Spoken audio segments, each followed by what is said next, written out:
Hello, this is the Presidency Section C lecture. Our prioritized standard is Government Civics number 32, and objectively we're going to examine the presidential nomination process. Now, while the Constitution does not actually mention political parties, which are a coalition of people seeking to control the government by contesting elections and winning office, to effectively govern, political parties are in fact necessary.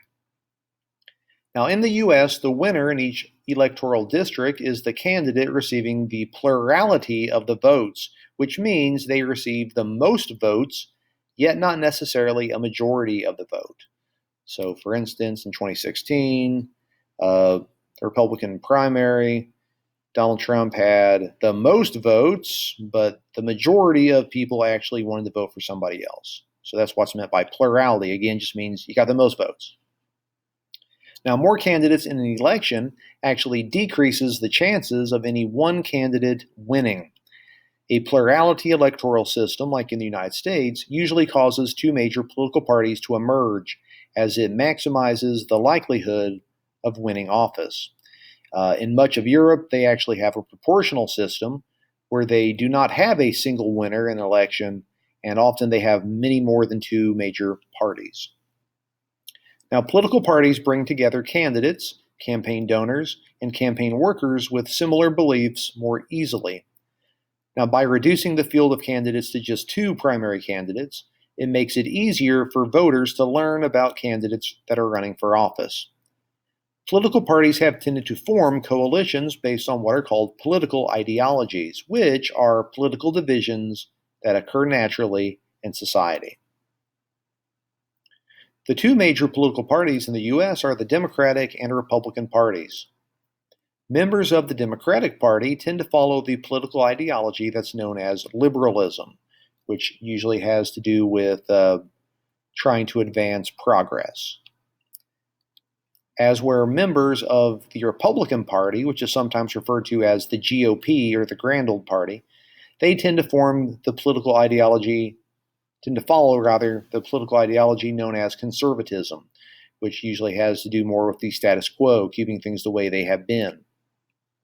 Now, people with some characteristics of both political ideologies are known as moderates, because there are very few people that are purely just conservative or purely just liberal, but there are a lot of people that are considered to be moderate. And they may not actually identify themselves with either major political party, and rather consider themselves as independents. You will, however, find both liberals and conservatives actually in both major political parties, but that is just where you see them most commonly. While the two major political parties dominate in the U.S., there are several minor parties, sometimes referred to as third parties. Although third-party candidacy can play a major role in elections, it's usually a role as a spoiler. Rarely will third parties win, but often they pull votes from whichever major political party is more ideologically similar. So, for instance, in 1912, you had Theodore Roosevelt, who took votes away from the Republican Taft when he ran as a third party, which in fact helped elect Wilson. More recently, you had Bill Clinton that benefited in 1992 from a third-party candidate who pulled a lot of votes away from the Republican candidate, George Papa Bush. Now, the thing about third parties is they force major parties to address issues that gave the minor parties relevance in the first place, which is kind of similar to the Tea Party that saw the Republican Party take on many of the political issues that the Tea Party had. Now, while the Constitution has few requirements for the presidency, the modern nomination process has considerable formal and informal barriers. Political campaigns are very expensive to operate, and before a candidate can run for office, they must raise funds by finding campaign donors willing to finance their campaigns, many times years before the actual election takes place. The money raised allows candidates to pay for their travel expenses, staff salaries, political advertising, and other campaign expenses, stuff like radio, television time, professional campaign managers, consultants, newspaper advertisements, pamphlets, buttons, posters, bumper stickers, office rent, polls, data processing, mass mailings, websites, just generally anything that might go into a campaign. Now, oftentimes, the candidate with the most campaign money will win the election. So, not every time, but the majority of the time, the candidate with the most campaign money is the one who will win that election. Candidates unable to raise sufficient funds will often drop out before voting even actually begins. Now, special interest groups have been increasingly active in political campaigns through what are called political action committees, or just PACs for short, which give them the ability to spend money to help elect candidates that favor their positions or possibly defeat candidates that oppose their positions. Now, actually, people can't donate more than a certain amount of money. I think that number was $5,000 in 2016. So, and you can also donate $15,000 to a political party. But if you had lots of extra money, you could actually donate that to a PAC, and then that PAC can actually use it to create campaign materials that might be beneficial for your candidate. Now, PACs may donate money to candidates and political parties, and may also create their own campaign advertisements. In the Citizens United versus Federal Election Commission of 2010 case, the court ruled in a 5-4 decision that it was unconstitutional to limit political contributions by corporations, labor unions, and other associations, which solidified the role of PACs in politics. So essentially what Citizens United case did was said that money equals speech. So in a sense, this case said that businesses are people too. The Citizens United case led to the creation of what are called super PACs that enable unlimited sums of money to be raised for political advertising. Super PACs can do some things, though. They can't contribute to or coordinate directly with parties or candidates. Now, the Citizens United ruling and the rise of super PACs have given special interest groups and their lobbyists increased power and influence in Washington. Now, both major political parties officially determine their nominees for president and vice president based on which received a majority of the delegates, with most delegates selected through primaries or caucuses that pledge to support a particular candidate. Now, a primary is a preliminary election in which voters choose a candidate as a party's official nominee prior to the general election. Now, there are two different types of primaries. One type is a closed primary, which is a party nominating election in which only declared party members are allowed to vote. So essentially, you have to declare your party affiliation at the time that you register to vote. We do not use that in the great state of Tennessee. What we use in Tennessee is an open primary, which is a party nominating election in which any qualified voter can take part. So in a sense, you might declare which party affiliation you want to vote for on a primary election day, and then you get the appropriate ballot. But basically, that's open to anyone.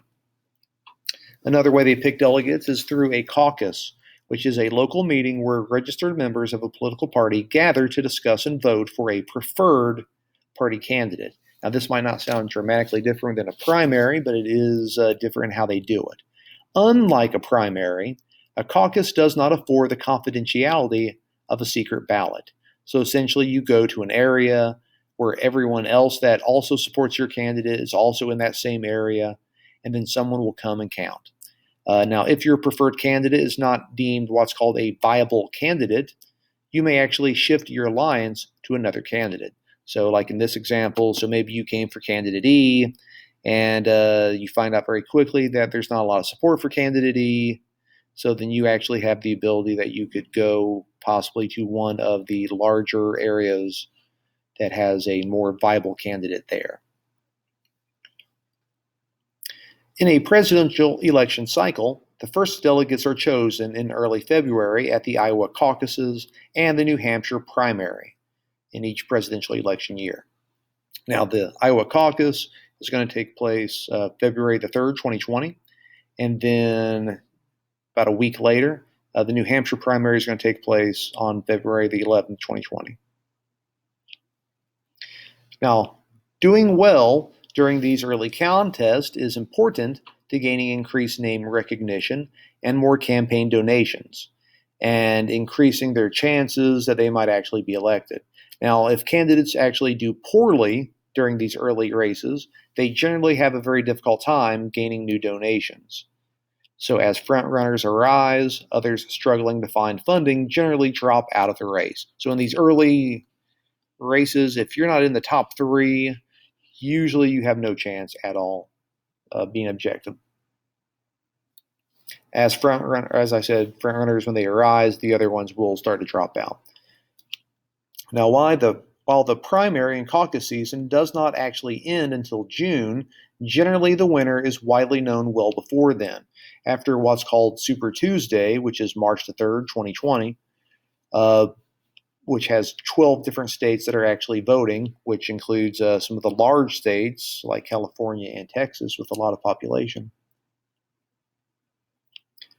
and actually represent about a third of the population. The picture is often pretty clear. Kind of a worst case scenario is you might have to wait until about April, but generally speaking, you don't have to wait all the way till June to know who the person is probably going to be. Now, the official nominee for each major political party is determined in summer at a national convention, which is a formal meeting of political party leaders and delegates to nominate a candidate for the presidency and the vice presidency. Now, at the convention, party leaders and delegates develop what's called a party platform, which is an official statement of beliefs, values, and policy positions. Now, the primary objective of the convention is for the delegates to vote for an official nominee for president and vice president, which requires a majority of all the delegates. So the presidential nominee generally selects their own vice presidential nominee, but they still have to have all the delegates agree. You have to have a majority of them. It doesn't have to be all of them, but you do have to have a majority, which is more than just plurality. Now, if no candidate receives enough delegates to secure the nomination, then deals are often made. So usually after a deal is made, they'll meet privately, and then usually there'll be a speech that usually will inform their delegates, hey, I release you from your obligation to support me at the convention, and they'll usually recommend that you support some other candidate. This has been done a lot of times. 1952, Earl Warren made a deal with Eisenhower in exchange for a Supreme Court nomination. When Obama was running for president in 2008, a deal was made for Joe Biden's support. He eventually became vice president. Also, Hillary Clinton was running against Barack Obama in 2008. She eventually conceded the election and supported Obama, and then she became Secretary of State. So usually there are some deals that might result in a job. The conventions also give candidates several nights of primetime television coverage, with speeches from top party members and acceptance speeches from the vice presidential and presidential nominees, often boosting their campaigns, at least temporarily. After the national conventions for both major parties, the general election campaign officially begins, which is the regular election between the two major political parties' candidates. The last major chance candidates have to impress the voters is with their performance during the general election debates. There are several presidential, usually about 2 or 3, and vice presidential debates, usually just 1. Now, voters generally base their decisions on news coverage and campaign advertisements, not just paid for by the candidates' campaigns, but also possibly advertisements paid for by PACs and other types of special interest groups.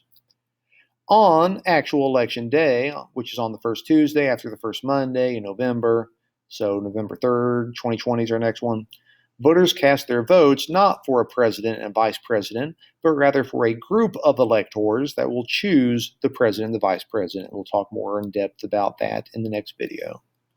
All right, this was Presidency, Section C lecture. Our prioritized standard again was Government Civics 32, and objectively now you can examine the presidential nomination process.